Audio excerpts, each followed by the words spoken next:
Hello everybody, this is Money Mom. Welcome back to the channel. It is time to reflect on good and bad money habits from 2020. Let's get started and talk about it.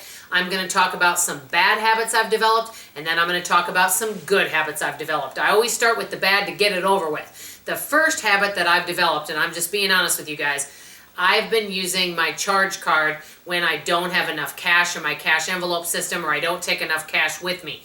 Now, many of you are probably wondering, wait, are you accruing debt? Well, to be honest with you, no, I'm not. I pay it within 48 hours, so I don't have any credit card debt. We don't have a car payment, house payment, and as a matter of fact, we have a furniture payment, but that will be paid off this month, so we will be completely debt-free again. I do sometimes take advantage of a 6 months or 3 months no interest, 12 months no interest, but normally I pay it off within 90 days. So, as always, we are completely debt-free, but the problem is that I take a charge card and my cash with me to the store, and if some of the things cost more than what the cash is that I have with me, I rely on the credit card as a backup. That is not a good habit to get into, which brings me to number 2. That means I'm not sticking to my cash envelope budget. Now, I have a budget for everything else, and I've stuck with all of that. That means, for example, electric bill and all of those things. And as a matter of fact, I've cut a lot of our household expenses, and that's a really positive thing where our family can live off less than $2,500 a month, which is really good. That includes everything. So I'm not really paying attention and doing very well at sticking with my cash envelope system. So that means it's time to reevaluate, keep track of my spending, and figure out where are my spending leaks and what do I need to do about it, and I'm in the process of doing that. So relying on the charge card and not using the cash envelope system as it was intended and not using it properly. Basically, to sum it up, overspending.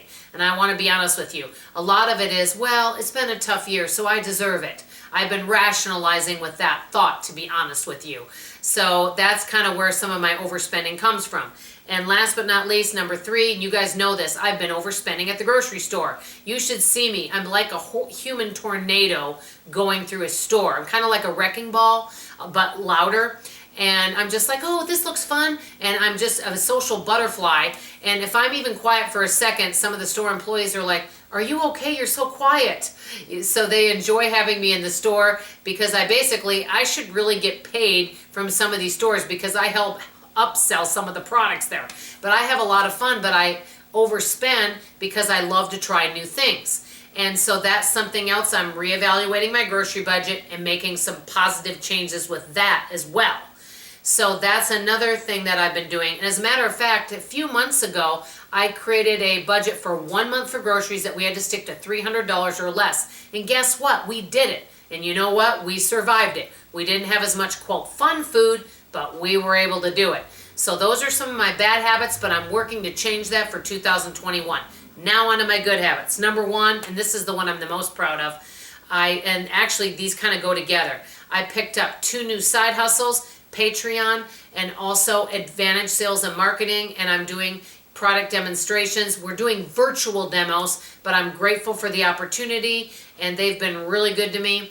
And so any money that I make with Advantage Sales and Marketing basically goes into a special savings account. And so what that means is I'm automating my savings. So I've picked up 2 side hustles, so I now have 4 streams of income: scheduling, working with Advantage Sales and Marketing, which is the product demos, YouTube, Patreon. And I love all 4 of them. Just the opportunities are wonderful. So I'm automating my savings, and I picked up 2 new side gigs. Also, number 3, considering everything, over the last couple years, our family has stayed out of debt. Like I said, we sometimes do take advantage of 12 months no interest, but we haven't accrued any debt, and we have even cut much of our budget. So we've really improved on a lot of things over the last couple years. We used to take almost $4,000 to run this household. Now we can run it off on less than $2,500. So I would say that's some improvements. Even though I've improved, I could always do better. So I want to know from you, are there any new habits that you've developed in 2020, good or bad? I would like to find out from you in the comments below. If you see that this video is useful, please consider subscribing and joining our frugal family. I always love you, I always appreciate you, and like I always say, I'll see you on the next video. Bye-bye.